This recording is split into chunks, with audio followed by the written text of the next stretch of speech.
Hey guys, Scar9 here, welcome back to my channel today, and in this video we are going to be continuing the 5 things you did not know about Destiny series.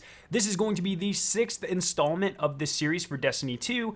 I know I don't do them nearly frequently enough, but I definitely want to keep doing these as we go on, just to help you guys learn more about the world of Destiny, tell you about some glitches, tell you about some things that are hidden in plain sight and that sort of thing. I just love random facts and bits of information and stuff like that, so I try to spread it with you guys. So if you're interested after this video in seeing the first 5 for Destiny 2 and the whole array of these I did for Destiny 1, I'll have the playlist linked by clicking the little eye in the top right hand corner of your screen or down in the description below. As always, we're going to start off with the easiest stuff that a couple people probably know, but hopefully by the end of it we get to some things that no one has ever heard of before. And make sure you guys let me know how many of these you knew previously down in the comment section below. So let's just go ahead and jump into it. So number 1 on this video, the first thing you guys probably did not know about Destiny has to do with the Shanks in the empty tank lost sector in the Tangled Shore. This is, of course, the lost sector closest to Spider.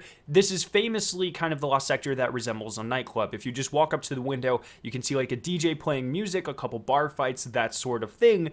But one thing I think that goes way overlooked in this lost sector, it's just a really cool little detail that a lot of you guys probably missed, is that the Shanks are actually the bartenders. And if you look on top of their chassis, you can actually see that they are carrying different sorts of alcoholic kind of glasses and that sort of thing. So there's like wine glasses and whiskey glasses and that sort of thing. It's just a really cool, neat touch that the designers threw in. Probably took a little bit longer to model that character and that sort of thing, but it's just a fun little Easter egg that just helps make the empty tank lost sector a little bit cooler.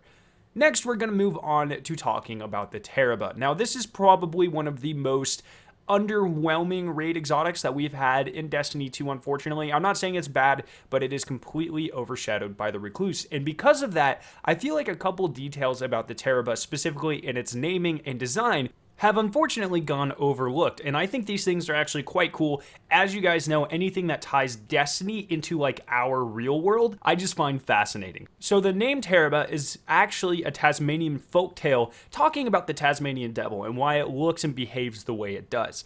This is very interesting because if you look at the weapon itself, you can see that the gun design is actually inspired by a Tasmanian devil. You've got the little stock part, which is going to be its tail. Obviously, the main body of the gun is going to be the body of the Tasmanian devil. You have the eye that glows whenever you activate the Ravenous Beast perk. And then the coolest thing is that the barrel as well as the foregrip actually make the mouth of the Tasmanian devil. So you are quite literally holding a Tasmanian devil that just shreds through enemies. I think this is really cool, and this can be further seen by looking at the exotic perk, which has a picture of a Tasmanian devil, as well as the Ravenous ornament, which features a Tasmanian devil in the design there as well. So there's all sorts of these little details just tying this gun way into that lore about real life Tasmanian devils and just adding to the significance of the gun in game and just making it seem that much cooler, because unlike, things like Anarchy, it's just a random gun. It doesn't really have any significance or any little Easter eggs like that. The Terra actually has some real world significance,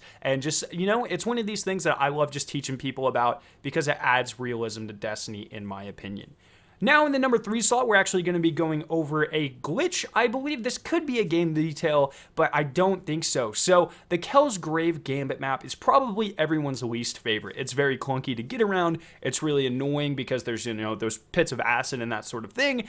But I do have one little glitch tip to help you guys just be a little bit faster on this. On Kel's Grave, you can actually find a really fun mechanic of the jump cannons, and they of course will just fling you across the map. However, if you want to get to the center of the map more quickly, where the bank is, if you actually time and slide through these jump cannons just right, it will pretty much bring you exactly to the center. It's a little bit more difficult to time on the top one, I've found. You want to try to time it so it's about 0.5 seconds after your slide. So it's whenever your character starts to do the little slow down animation of the slide, if you hit it right as you start that, it seems to work pretty much every time. So I try to time it right as I'm about halfway up the stairs, maybe a little bit more than that. It is kind of finicky, but once you get it down, it is a huge tip. Helps you guys get to the bank a lot sooner, so that way you don't have to get launched halfway across the map and then run back to the bank. This way you can just land straight there, bank and go on with your day. It's a pretty fun little glitch, and I think it's pretty helpful, so there you guys go.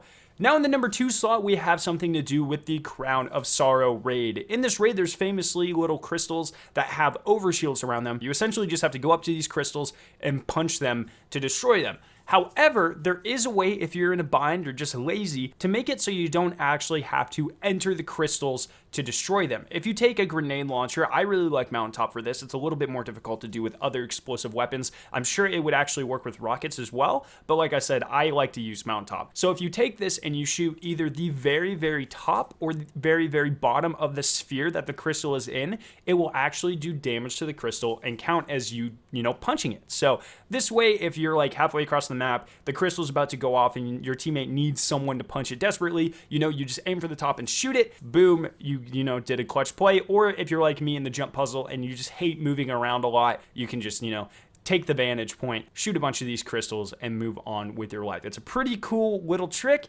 and it might come in handy one day, so keep that in mind. And then the very final tip also has to do with the Crown of Sorrow raid, specifically the final encounter, the boss fight against actual Galron himself.